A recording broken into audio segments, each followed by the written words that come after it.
Hello everyone, we are starting our exercise 5.2. Firstly, we will do the Argand's diagram where the x-axis and y-axis and PB let any point P in the plane. Draw PM perpendicular on the x-axis where OM is equals to x and MP is equals to P. This is the modulus of Z. Z is equals to x plus iota y, and modulus of z is equals to root of x square plus y square. Now polar coordinates. Let O be the fixed point O. This is a x, and if it rotates with some angle theta, then it makes OP, and O is called pole. OX is known as initial line and OP is called the radius vector, or theta is called the vectorial angle. The length OP is called the radius vector and OX is called the initial line. Theta is called the vectorial angle and it is denoted by theta. The two together taken in a particular order are called the polar coordinates of P. Like it is denoted by r, theta.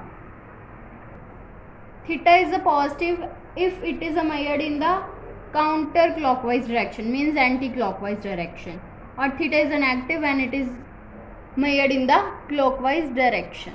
And r is a positive when it is measured from the pole along the line bounded along theta, and r is a negative if it is measured in the opposite direction. Now find the relation between the rectangular and the polar coordinates. Let x, y be Cartesian coordinates.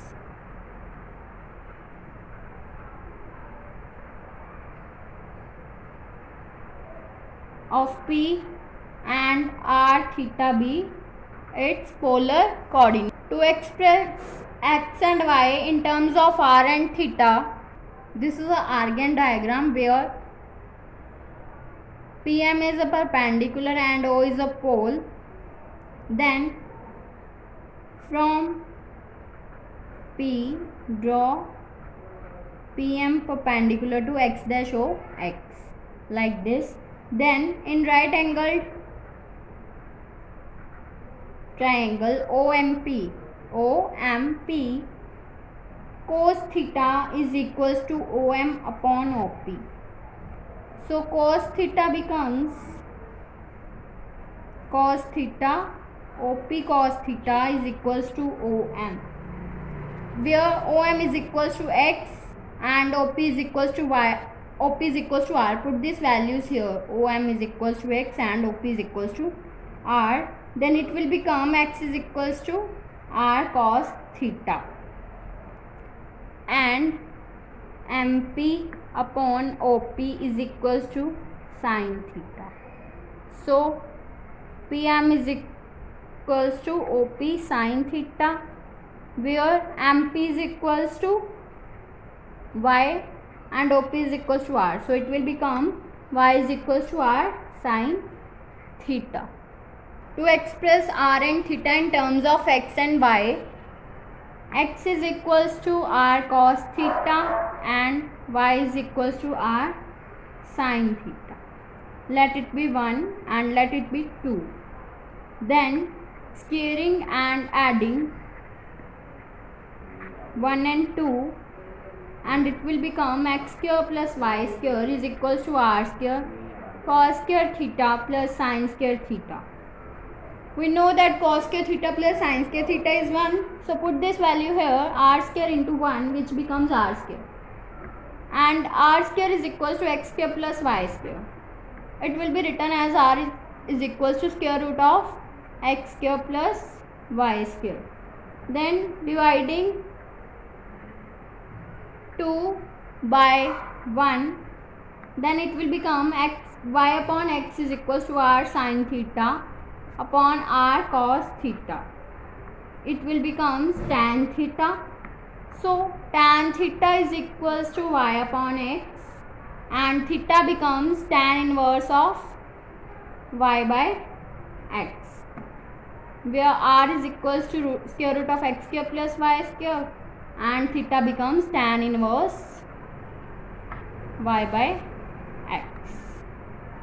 Now standard form of complex number. Prove that every complex number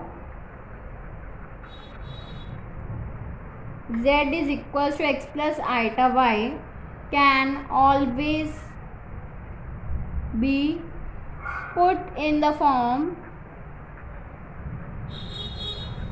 of r cos theta plus iota sin theta, where r and theta are the real quantities.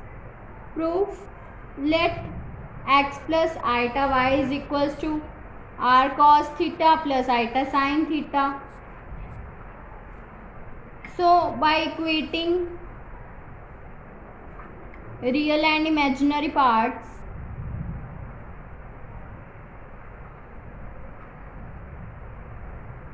this is a real and r cos theta is a real, and y and r sin theta is imaginary.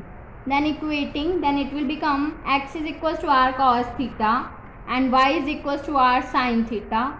Let it be equation 1 and this will be equation 2. Squaring and adding 1 and 2, then it will become x square plus y square is equals to r square, where r becomes square root of x square plus y square. So from 1, cos theta is equals to x by r. So put the value of r here, then it will become x upon square root of x square plus y square.